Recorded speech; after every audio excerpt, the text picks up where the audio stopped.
Assalamualaikum, bertemu kembali dengan berita terkini. Sebelum mula sila subscribe. Terima kasih.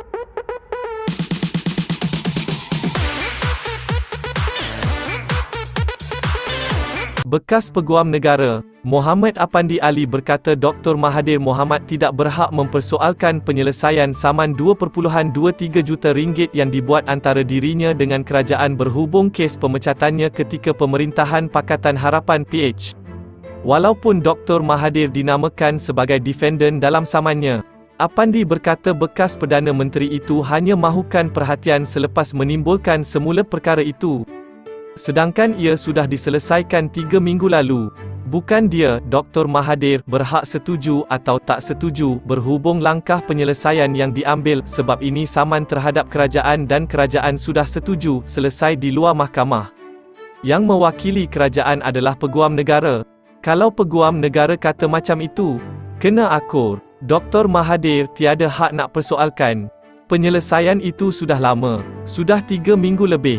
Kenapa baru timbul, seperti si attention, katanya yang dipetik oleh portal utusan Malaysia. Apandi berkata adalah perkara biasa untuk terma penyelesaian dirahsiakan antara pihak-pihak yang bertelagah.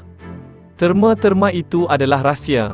Ini adalah perkara biasa, bukan di luar kebiasaan. Benda-benda yang berlaku setiap hari, jelasnya. Jumaat lalu, Dr. Mahathir menegaskan dia membuat keputusan yang betul dalam menamatkan perkhidmatan Apandi sebagai Peguam Negara pada Jun 2018 ketika siasatan 1MDB sedang dijalankan dan ini dilakukan mengikut prosedur. Dia juga menuntut syarat penyelesaian antara kerajaan dan Apandi didedahkan. Pada 13 Oktober 2020, Apandi memfailkan saman terhadap Dr. Mahathir dan kerajaan berhubung dakwaan penamatannya secara tidak sah sebagai Peguam Negara. Melalui tuntutan mahkamah itu, Apandi menuntut, antara lain, pengisytiharan bahawa Dr. Mahathir telah menyalahgunakan kedudukannya dan ini telah mendorong berlakunya pelanggaran kontrak antara beliau dan kerajaan Malaysia. Apandi memohon ganti rugi khas RM2.23 juta sebagai ganti rugi am dan teladan. Kos dan relief lain yang difikirkan wajar oleh mahkamah. Bagaimanapun, menerusi kenyataan pembelaan yang difailkan pada November 2020, Mahathir dan kerajaan menegaskan bahawa penamatan kontrak itu adalah sah dan mengikut peruntukan Perlembagaan Persekutuan.